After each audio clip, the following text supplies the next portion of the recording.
Welcome to an illuminating exploration of a truly monumental figure in industrial history. When you hear the name Thomas Alva Edison, you probably picture, the light bulb, maybe the phonograph. Right. But the sources we've been analyzing reveal a person who was so much more.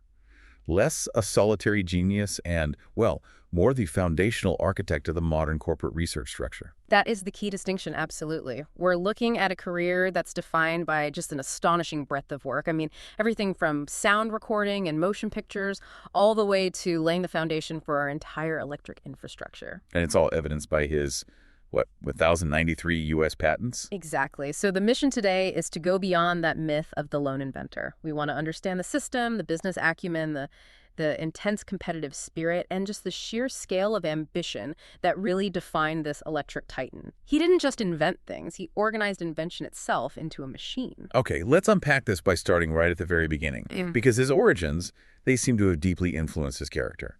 Edison was born in Milan, Ohio, back in 1847.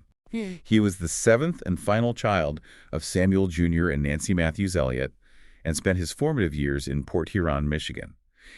And you might assume he had this formal, rigorous education, but the sources paint a very different picture. Completely different. His formal schooling was minimal. It was brief.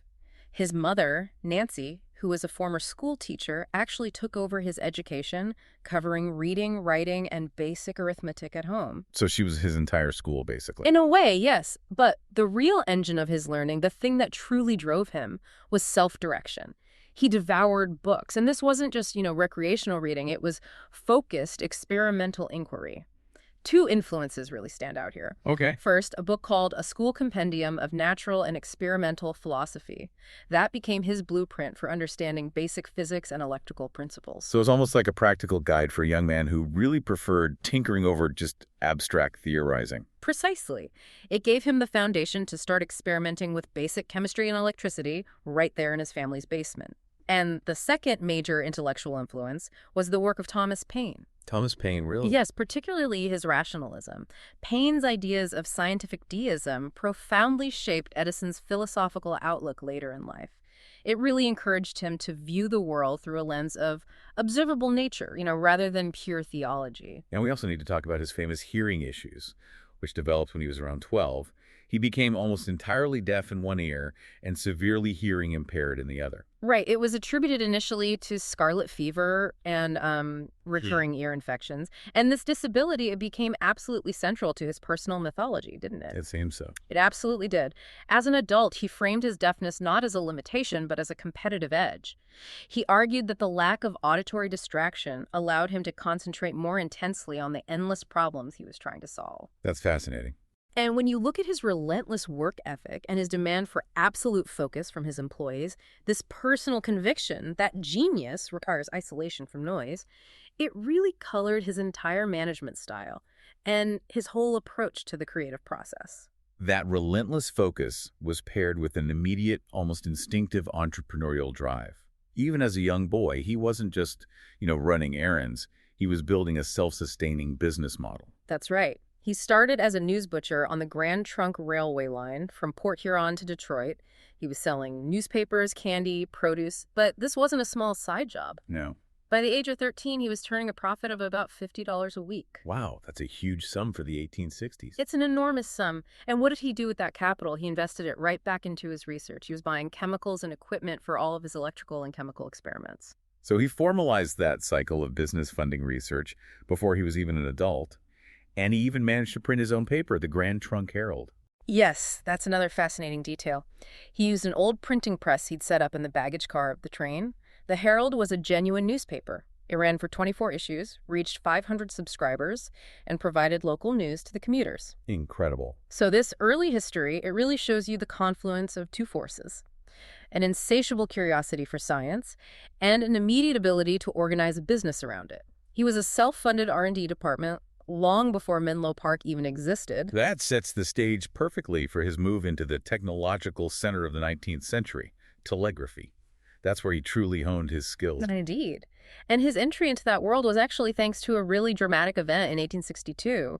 He saved the young son of a station agent from being hit by a runaway boxcar. And the father was grateful, I imagine. The grateful father, a man named J.U. Mackenzie, taught Edison how to operate a telegraph key as a reward. And that instantly gave him a high-demand skill. So he worked night shifts across several states, right, between 1863 and 1869. Yes, which suited his obsessive nature perfectly.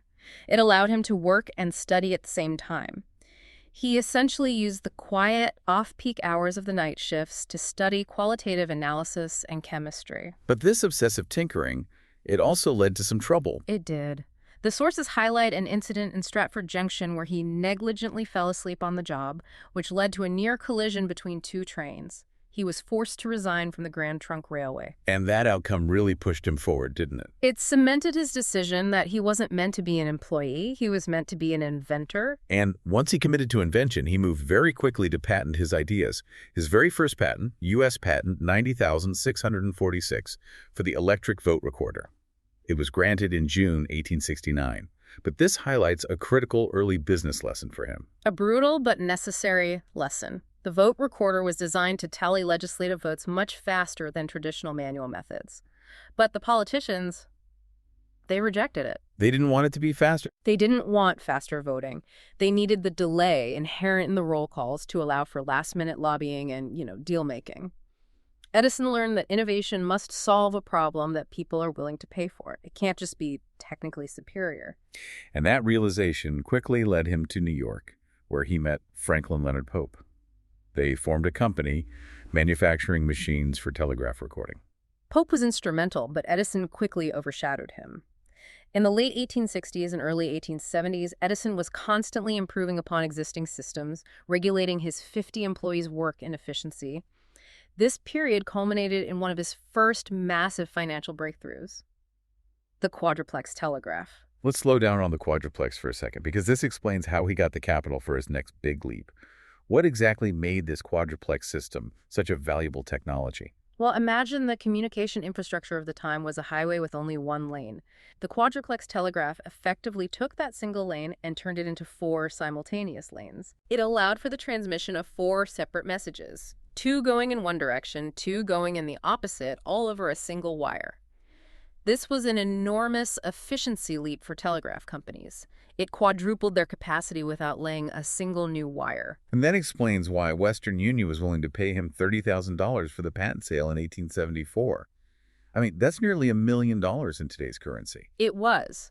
And that was the moment Edison transformed from a jobbing inventor into a capitalist with serious resources. And it provided the seed capital for the most transformative concept of his entire career, moving beyond individual inventions and toward industrializing the process of invention itself. Right. Which brings us to Menlo Park in 1876. This is the true aha moment for modern industry. It wasn't just a bigger workshop, it was the birth of industrial research and development as we understand it today. Exactly. Located in New Jersey, this facility, which later became so famous the township renamed itself Edison, it was explicitly designed to facilitate the rapid, systematic production of patents. Before Menlo Park, invention was generally a solitary, unpredictable pursuit. Edison made it an organized, controlled, and commercialized process built on teamwork. He called it invention à la carte. But if we look at the internal culture, it sounds less like a utopian science lab and more like a grueling, high-pressure factory for ideas. The culture was a direct reflection of Edison's own self-imposed discipline. And his belief, that deftness allowed for superior focus. He drove his staff mercilessly. The sources indicate employees routinely worked extreme hours, often 18 hours a day, sometimes straight through weekends. 18 hours a day. One worker described reaching the limits of human exhaustion. The expectation was total, relentless dedication to the problem at hand, driven by this belief that effort, systematically applied, always yields results. And what's fascinating is what the staff had access to in exchange for this exhaustion. The infamous inventory. The sources detail the astonishing range of materials stored there. The inventory is the physical manifestation of Edison's systematic method. The 1887 inventory included a staggering 8,000 kinds of chemicals, along with every imaginable fastener, cord, and wire. But it's the bizarre elements that really highlight the exhaustive nature of his empirical method. Things like hair from various animals. Yes, hogs, camels, deer. shark's teeth, even a peacock's tail. Why collect all that? I mean, why store camel hair? The goal was to eliminate all friction in the experimental process. If a problem required testing a new material, say a durable filament, Edison didn't want to wait 3 months for a sample to be shipped. He wanted to reach into a cabinet and grab the necessary material immediately. The inventory was a massive physical buffer against delay. It allowed for instant iteration. It proved that in his system, the testing process itself was the invention. That systematic approach led directly to the first major breakthroughs that confirmed Menlo Park's value, turning Edison into the wizard. Let's start with the carbon microphone. Edison took on this challenge in 1876 for Western Union. They were desperate to compete with the new telephone system developed by Alexander Graham Bell. Right. Bell's original microphone used a diaphragm and magnetism, which produced a very weak signal. You had to practically yell into the phone. The goal was to amplify that signal. And Edison, using the Menlo Park method, tested 150 materials to find a solution. That's the key number, 150. His final innovation centered on carbon granules. When you speak into a carbon microphone, the sound pressure compacts those granules. Carbon is a conductor, and when the granules are compacted, the electrical resistance decreases, allowing a stronger current to flow. So it modulates a stronger current, which produces a much louder, clearer signal. Far louder and clearer than Bell's initial design. It's what made the telephone practical for commercial use. But, as often happened in his career, this innovation was immediately tangled in controversy regarding intellectual property. Absolutely. 2 years later, in 1878, David Edward Hughes, a respected English scientist, published a paper explaining the fundamental physics of the loose contact carbon microphone. He essentially claimed credit for identifying the semiconductor effect at play. And Edison was furious. He was furious. He believed Hughes had been advised by one of his own colleagues, and this pattern of intense rivalry and legal skirmishes surrounding nearly every major patent, well, it became a hallmark of the Edisonian business model. If the microphone made the telephone practical, the phonograph in 1877 made Edison a household name globally. This was the invention that truly seemed like magic. It was pure sensation, the idea of recording sound on tinfoil wrapped around a grooved cylinder. It seemed impossible to the public. Joseph Henry, who was the preeminent electrical scientist in the U.S. at the time, hailed Edison as the most ingenious inventor in this country. What's surprising, though, given its fame, is how long it took him to commercialize it successfully. He patented it in 1878, but basically shelved it for years. The technology was ahead of the material science. The initial tinfoil model had very limited sound quality, and the needle would quickly wear out the material after just a few plays. Edison got distracted by the electric light challenge, and so the phonograph just languished until 1887. And when he finally founded the Edison Phonograph Company, the business side was immediately fraught with friction. Oh, yes. This involved an attempt to create an early monopoly in sound recording, driven by an exploitative investor named Jesse Lippincott. Lippincott tried to form a massive trust that would control both Edison's patents and those of Alexander Graham Bell's company. And he was trying to do this behind Edison's back. He used Edison's own personal attorney to try and obscure the true nature of the deal from Edison. When Edison realized he had been manipulated and lost control, he was enraged. That business drama destroyed his friendship with Ezra Gilliland, who had been a key colleague. It was a corporate soap opera driven by trust issues. How long did it take to resolve? It took 5 years of intense litigation before Edison regained total control of his company.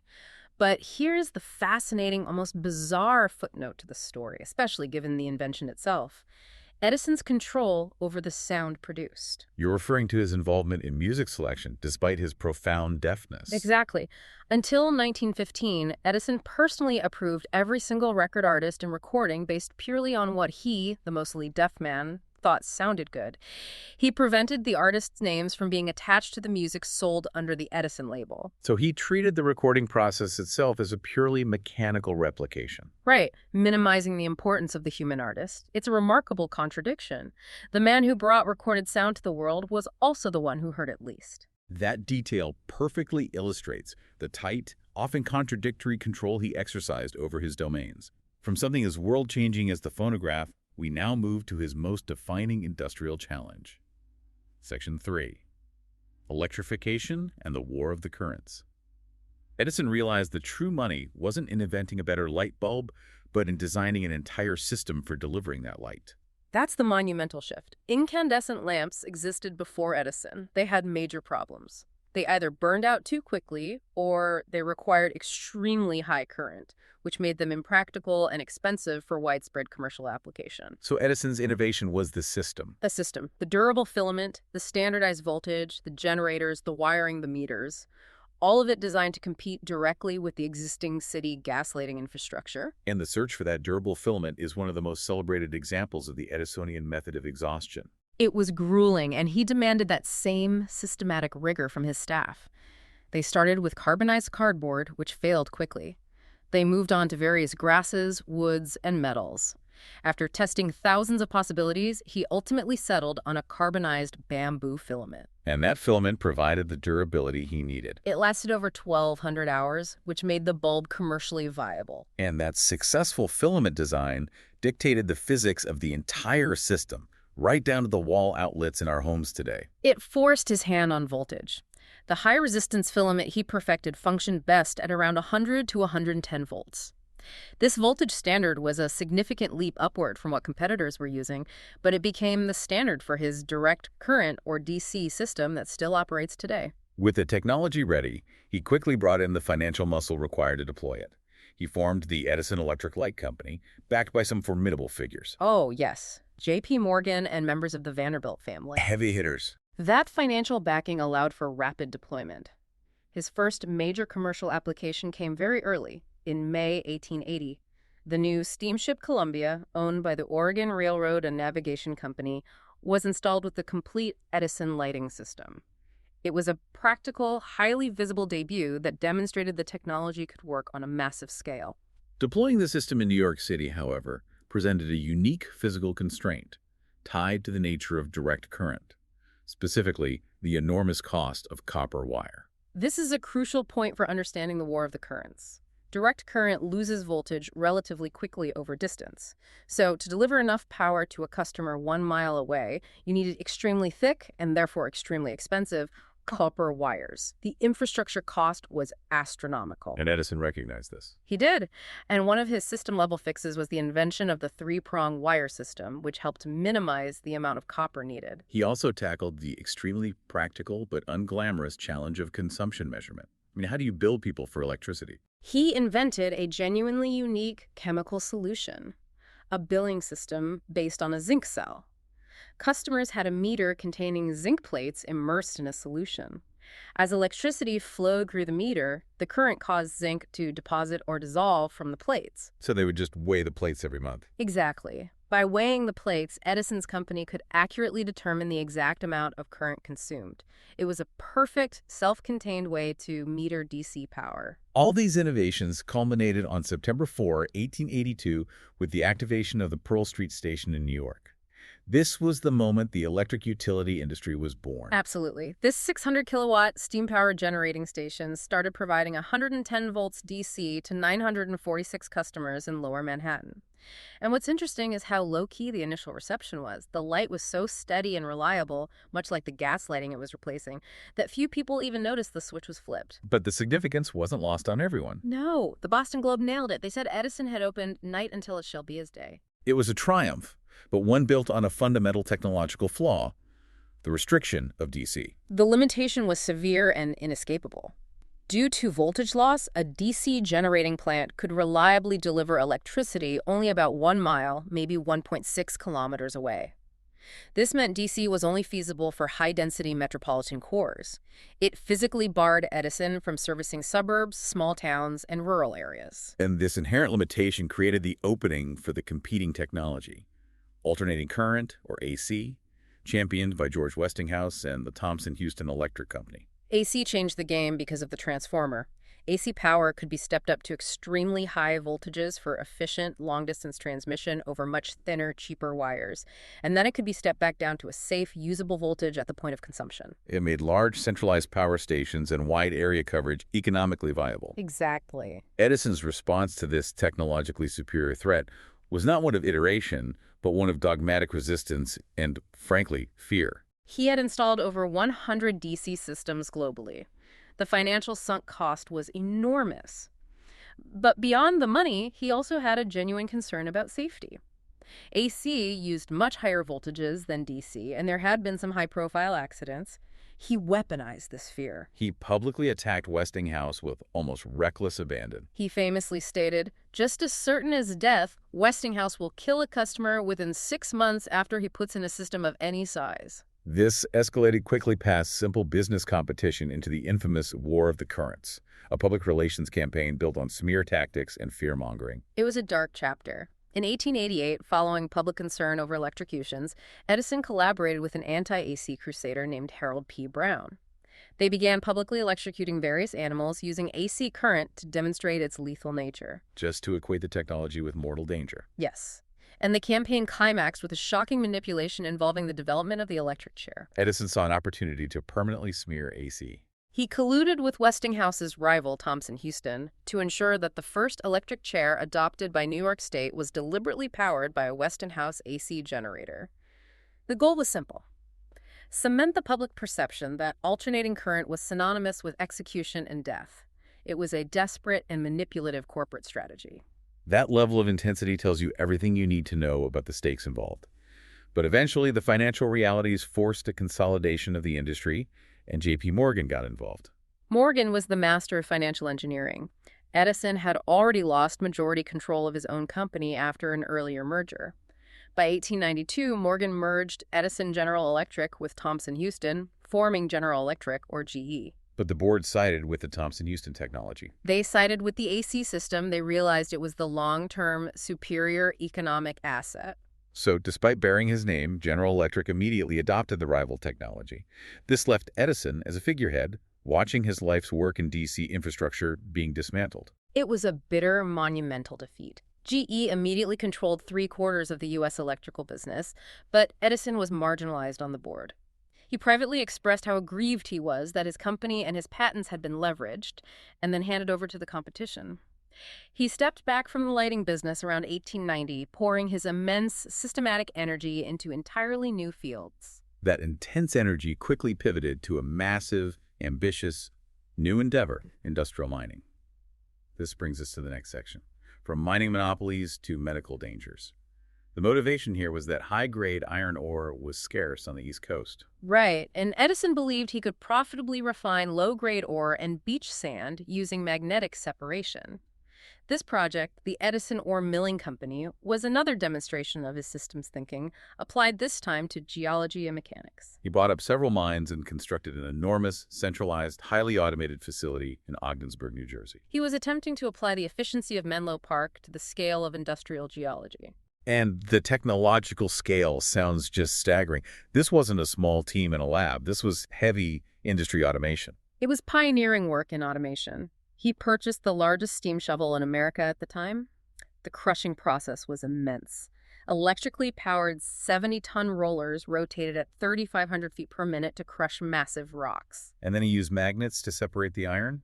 An array of 480 electromagnets to separate the fine iron particles from the crushed rock.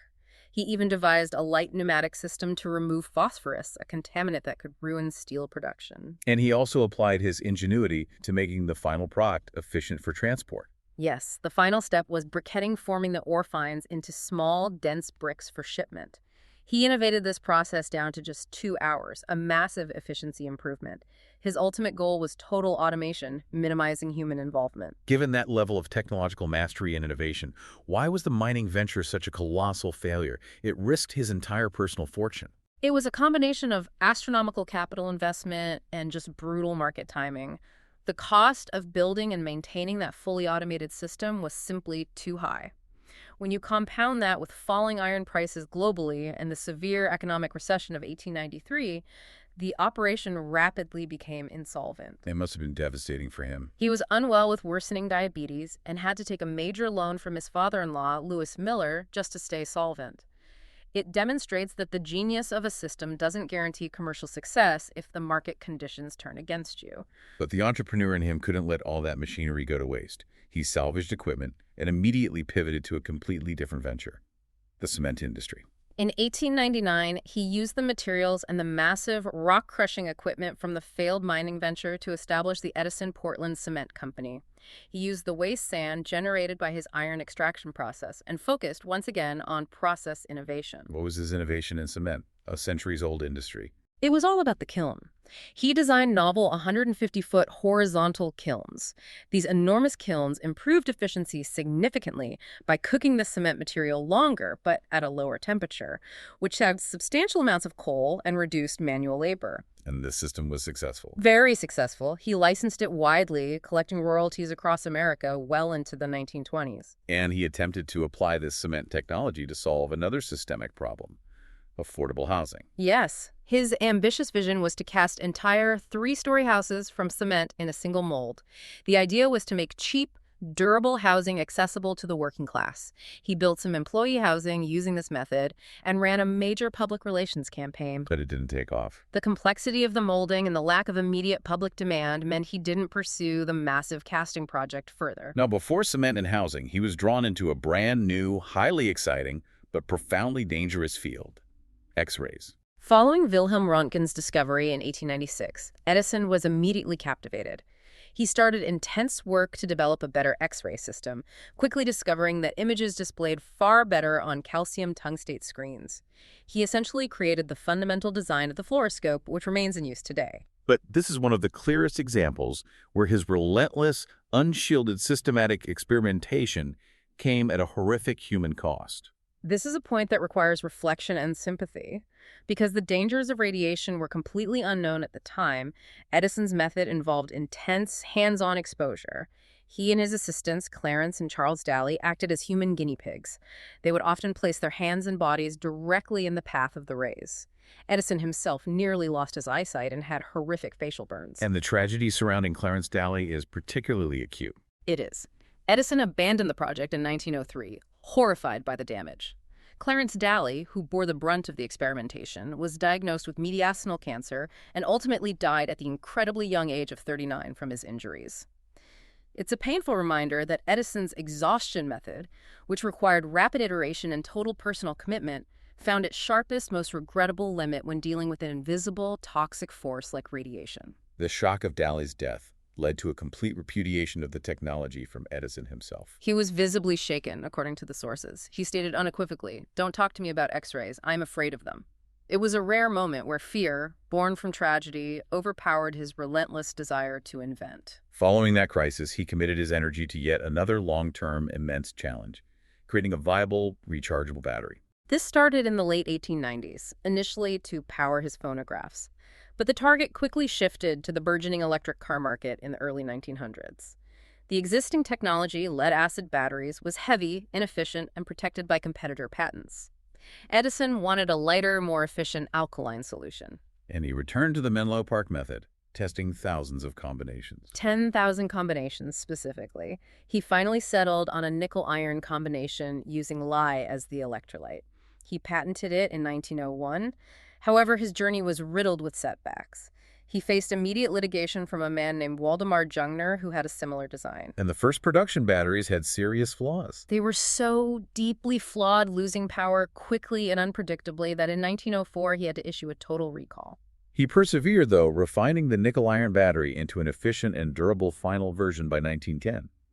But he completely missed the market window for electric cars. The timing was cruel. While the battery was technologically sound and highly durable, by 1910, the market was already shifting decisively. Gasoline-powered vehicles were cheaper and had greater range. Electric cars were disappearing, relegated to niche urban use, relying on lead-acid batteries simply for starting the engine. Despite this commercial failure, his connection to Henry Ford was profound and long-lasting. Ford even lent him substantial financial backing for this battery research. Ford, who had first met Edison in 1896, was a huge admirer. He was a mentor to Edison in some ways, and he lent him $1.1 million for the battery research. This relationship shows that even when Edison failed commercially, his status as a visionary and systems architect remained undiminished in the eyes of his peers. That brings us to our next section, where we look at his contributions to entertainment and how the darker side of his competitive spirit played out in the realm of film, alongside his later wartime service. In 1888, sensing the potential for a visual equivalent to the phonograph, Edison, along with his employee William Kennedy Laurie Dixon, began working on a camera to do for the eye what the phonograph does for the ear. They called the conceptual device the kinetophonograph.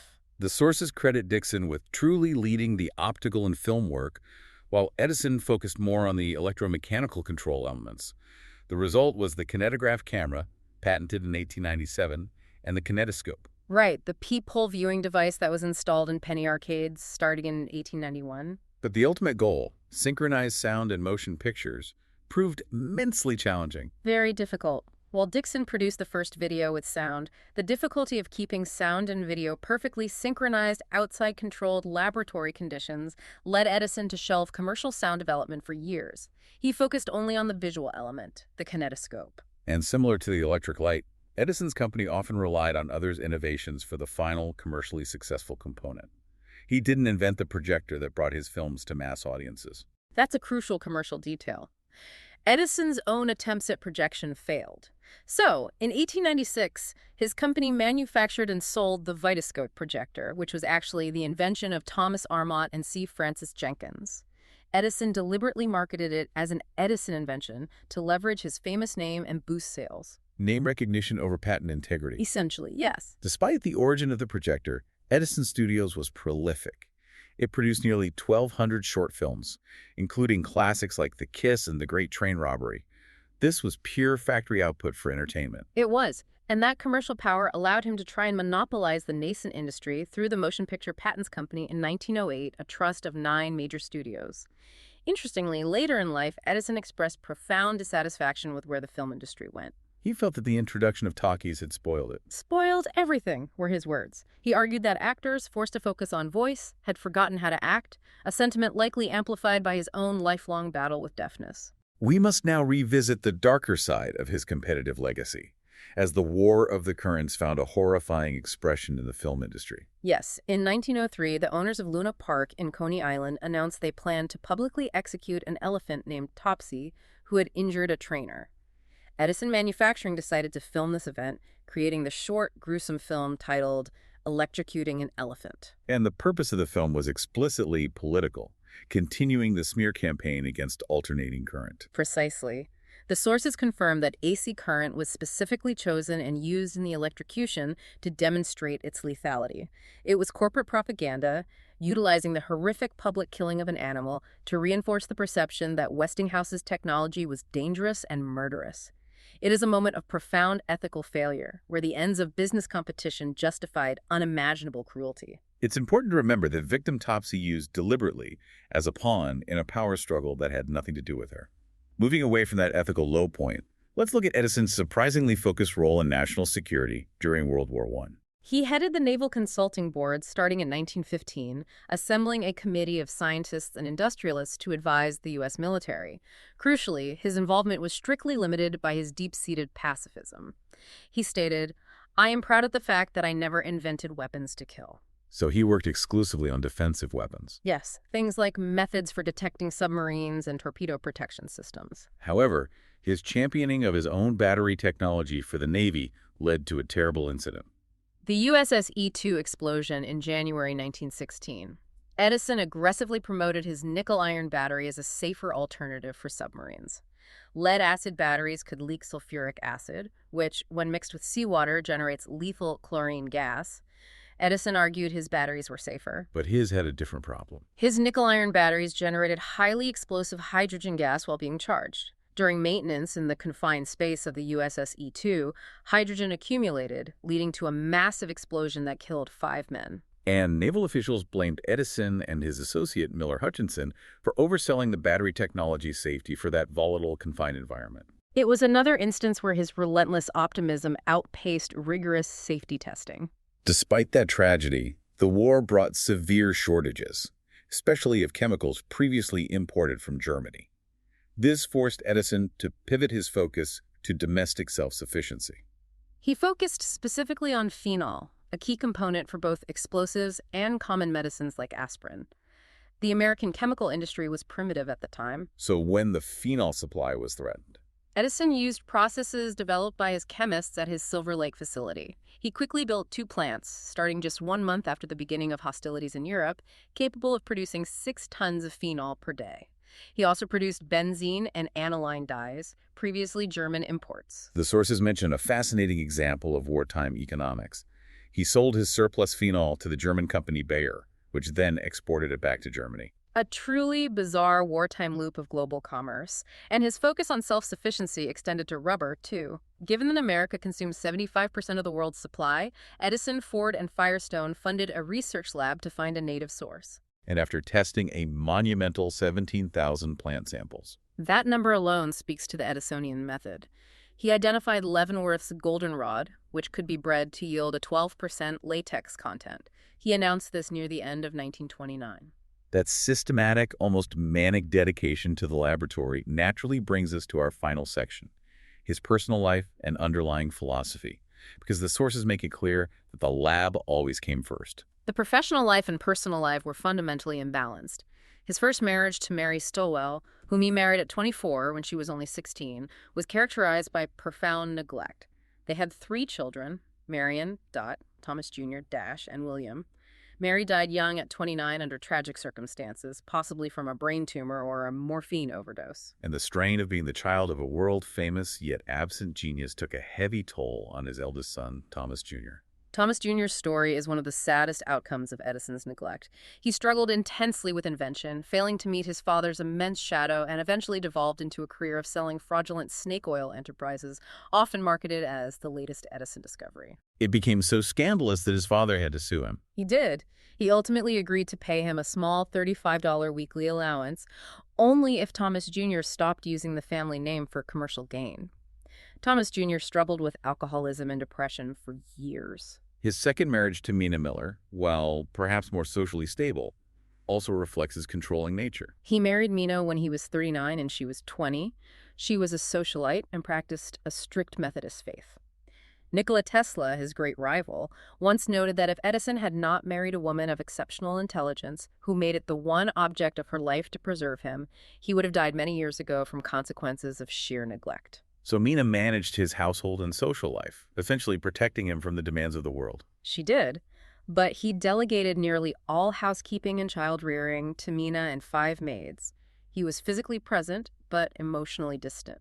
The one striking exception the sources note is his strange love for the 4th of July. Right.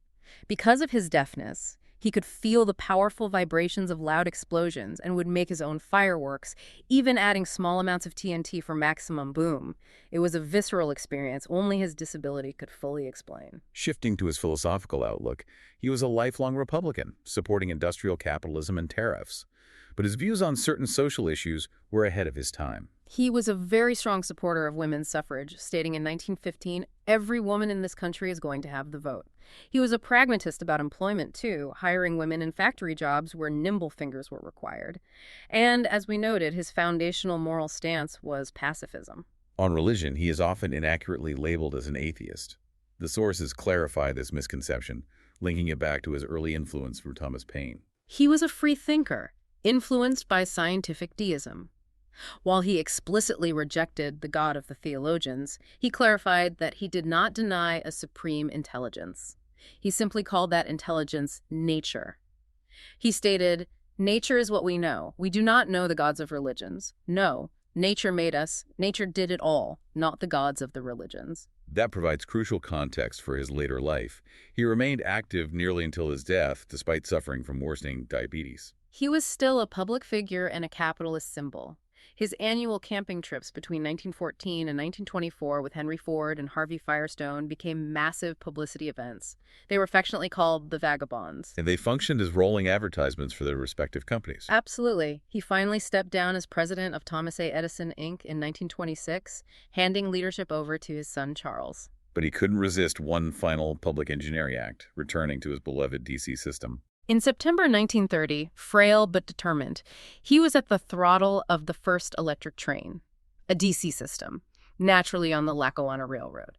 He drove the train the first mile through the Hoboken yard. It was a symbolic final hurrah for the technology he always believed in.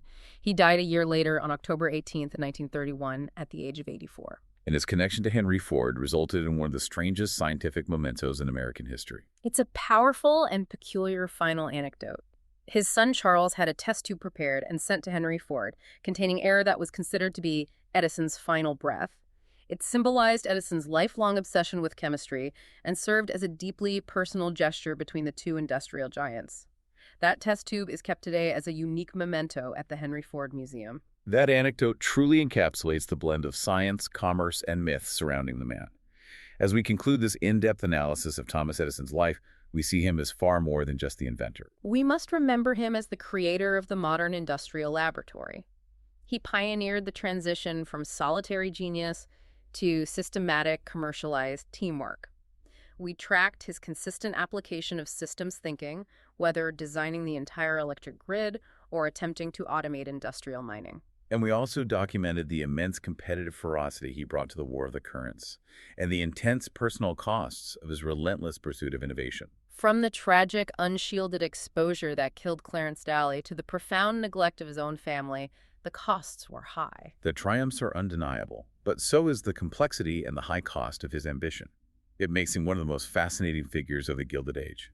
For a final thought, we want to leave you with something to consider further that brings together his professional focus and his personal affliction. Think about Edison's lifelong belief that his profound deafness enabled greater concentration, driving his singular focus and his rigid, controlling management style. How did this inability to fully perceive or appreciate sound ultimately limit the potential of his greatest sound inventions, the phonograph and the kinetophone? It raises a profound question. Did his physical isolation from the world of noise ultimately prevent him from realizing a complete picture of his own sound-based innovations, particularly in the artistic and synchronization challenges of early motion pictures and music marketing? Did genius in this case require a degree of isolation that inadvertently limited the very inventions he was trying to perfect? A truly thought-provoking way to look at the legacy of the Wizard of Menlo Park. Oh, indeed. Thanks for listening.